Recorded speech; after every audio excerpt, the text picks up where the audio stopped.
Hello, Nick here. If you've seen my other videos, you probably already know that I like Zelda. I also enjoy building and fixing things. Recently I've discovered a way of combining my two interests. If you haven't already guessed by the broken amiibo, I do have kids, so I decided I'd make my son a wooden sword. But not just any sword, I selected the hero's sword from Wind Waker, as I've always liked its look.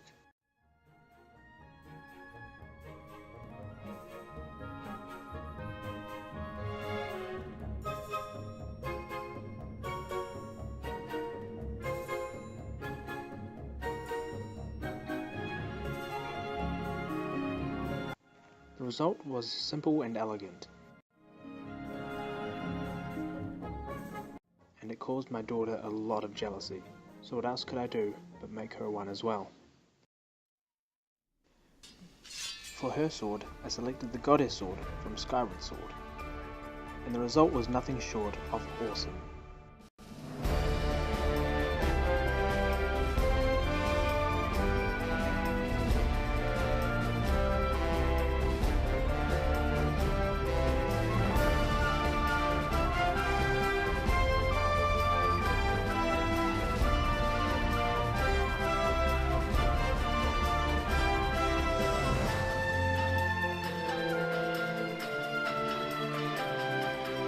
It left me with an itch to try something a little more challenging, so I decided I'd do the undoable, and I'm going to make a Master Sword.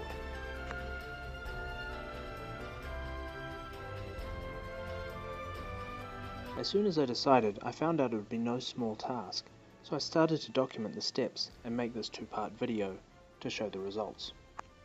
Step 1 was to decide on which of the many Master Sword designs I'd select for the project. I left this up to my son, who would inherit the sword, and he decided on the Skyward Sword edition, which is achievable. However, I will not be able to incorporate the little details here on the hilt which go inside the sheath, and I'll also make the gemstone a little more square, just because. Step 2 was to figure out the size of the sword and begin gathering materials. The Goddess sword seemed a good length, and I still had enough plywood from the piece of scrap I used for that to begin the project. I started with making a template of the sword and various parts using pencil and paper. This part, while obvious and simple, was tedious. Each of these grooves on the wings of the crossguard will have to be a separate piece of plywood, shaped and glued to a backing plate. The pommel and weird ball-shaped thing would be fabricated out of laminated plywood, and then turned on my belt sander, so I haven't drawn templates for them. The thing I love about this project is it's relatively simple to get a good looking replica of a Master Sword with a few small materials and tools. The plywood I'm using is 19mm thick, that's 5 layers. It's the remainder of a 1.5 by 1 meter sheet which cost me about 20 New Zealand dollars. So far I've gotten 2 other swords out of it, a bow and a shield, the last 2 of which are not yet finished. The tools I'll be using are a jigsaw, and as this is a power tool, I'll be using earmuffs to protect my ears. The jigsaw itself will be fitted with a brand new blade for this project. I've selected a blade that's ideal for 19mm wood, including plywood, and it is thin as well, so it can make tight curves that I need to achieve this project.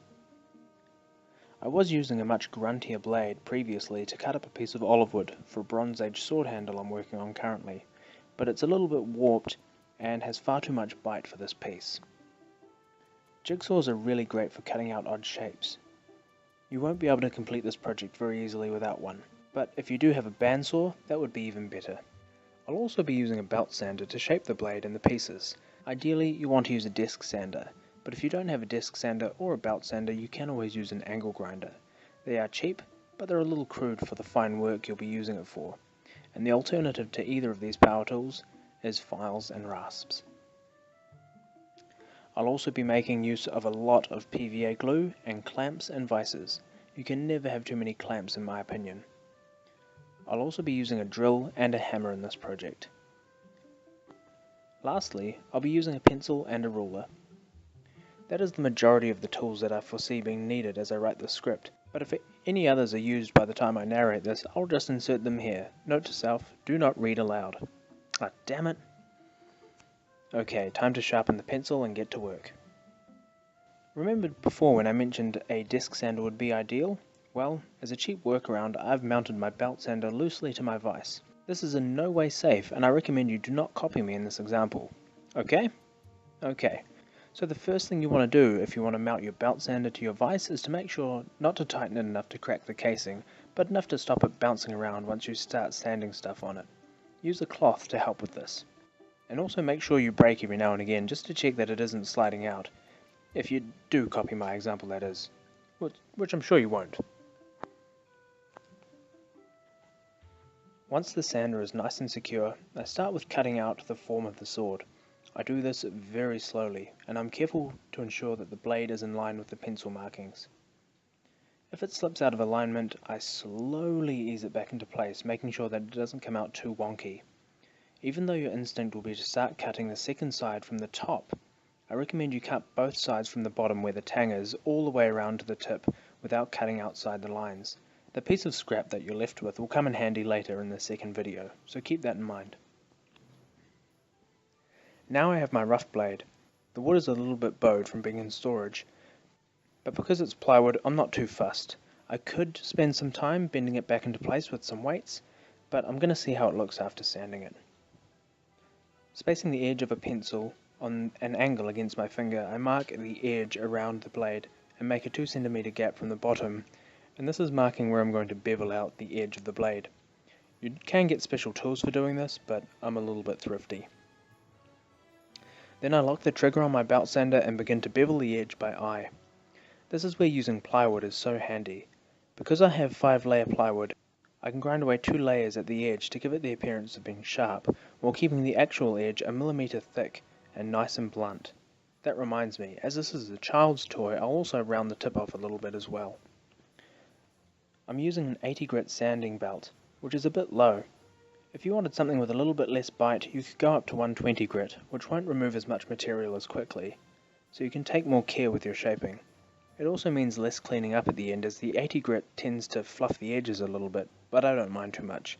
Knowing that the 80 grit could remove my fingerprints if I'm a little bit careless is enough of an incentive to keep them tucked far enough away from the sanding belt to be safe.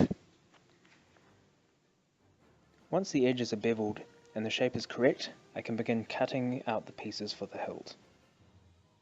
I cut the wings and the crescent shape as 4 separate pieces, which will be shaped so that they are symmetrical and then glued together. With the wings, I've marked where the shoulder and the tang of the blade should line up, but I won't cut these out just yet. Instead, I'll cut out the rest of the wing and I'll trace the actual outline of the finished blade and line it up with it later on.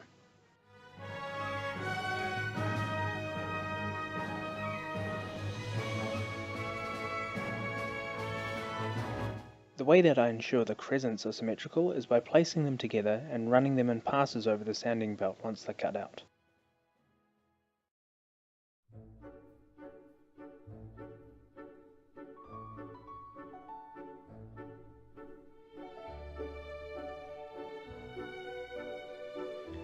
I eyeball them to make sure that they're even, and then I reverse them and do it again, to ensure that nothing is out of alignment.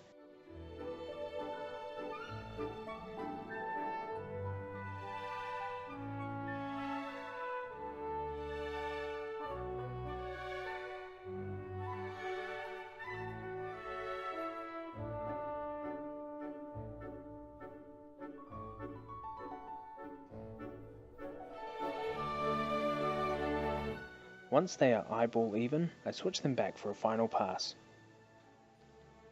The wings are simpler, as they're just mirror images of each other. I just need to pass them through one pass on each side to make sure that they're even.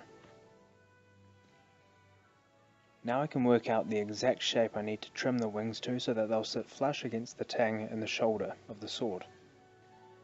I'm cutting well within these lines so I can grind them back as required, as I don't want to go too far and have one shorter than the other.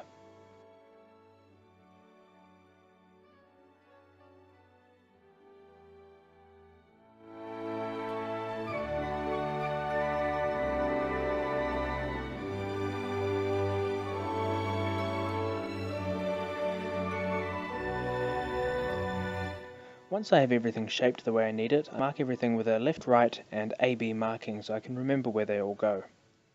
Now it's time to place the sword in the bench vise and assemble the hilt on the handle.